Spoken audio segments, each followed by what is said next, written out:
Hello viewers, 4DIYers here, back with another tutorial video for everyone. In this particular video here, I'll be showing you how to change the oil on a Toyota Tacoma equipped with a 3.4 liter V6.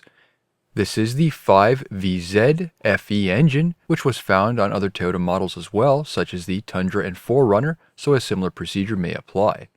This is a 2001 4x4 Tacoma model. Toyota has changed their intervals for this generation of Tacoma over the years, which was based on light or severe duty usage. So now the recommended oil changes are at every 8,000 kilometers or 5,000 miles or every 6 months, whichever comes first. Oil weights will vary depending on your climate or time of year. They do have it outlined in the owner's manual, as you can see here. As for the capacity, this does vary based on if it's a two-wheel drive or four-wheel drive. For this truck, it requires 5.2 liters or 5.5 quarts. First is warming up the engine to operating temperature. This will help the oil flow when draining. While this is a 4x4 model and it does have higher ground clearance compared to a two-wheel drive truck, it still may be easier to use drive-on ramps for accessibility. There is no need to remove the belly pans. There's a hole which allows you to gain access to the drain plug. Have a drain pan handy, then remove the 15mm drain plug using a 6-inch extension and a 3-inch drive ratchet. With the design of the belly pan, it can be a bit hard to keep clean, so you'll most likely get oil on your hands. While the oil is draining, the front wheel should be turned out to the left to gain access to the oil filter. Careful when turning the wheels on the ramps, as it may cause the vehicle to shift, so make sure it's still safe to go underneath.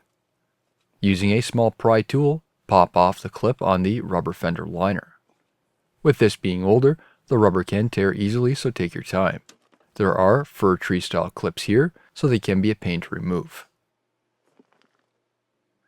When the engine oil is done draining, inspect the seal on the plug and replace if needed.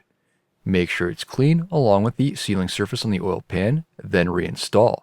The torque specifications for the oil plug is 27 foot-pounds or 37 newton meters. Lifting up the cover, here you can see the filter is in behind the alternator. Unfortunately, this cannot be accessed from the front or underside of the engine. This may be different on vehicles without a belly pan. Make sure you have the drain pan around the filter area. With the belly pan, the oil may drip from the top down to the rear of the pan as well, so it would be a good idea to have something towards the rear of the pan to catch any drips. Mine was quite tight, so I had a hard time removing the filter. I ended up using large interlocking pliers to turn the filter a small amount at a time. I had two different style of strap wrenches, only to have the handles catch up on the cross member. I also had a filter socket, but it interfered with the engine mount. Once removed, here you can see the old filter. Match up the new and old filters to ensure they are the same. Using the new oil, apply a light coat on the new filter sealing surface. This will help seat the seal. Use a clean cloth to wipe the filter's gasket sealing surface on the block side, then install the new filter. Once that filter makes contact with the sealing surface, turn it a half a turn or 180 degrees more. Finally is adding oil. Clean the area around the fill location. With some components in the way, it's best to use a funnel here. This truck does take 5.2 liters or 5.5 quarts as mentioned earlier. Always check the level using the dipstick. The level should be between the minimum and maximum lines. This is shown by dimples, and I'll show you this in a moment.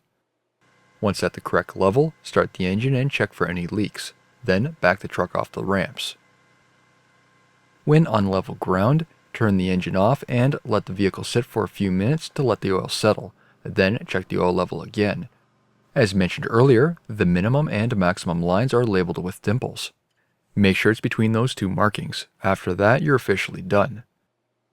New videos are released every week on my channel. Be sure to hit that thumbs up button. It's a huge help to me, and leave a comment below if you found this tutorial helpful. And if you're not a subscriber, be sure to hit that subscribe button. Thank you for watching.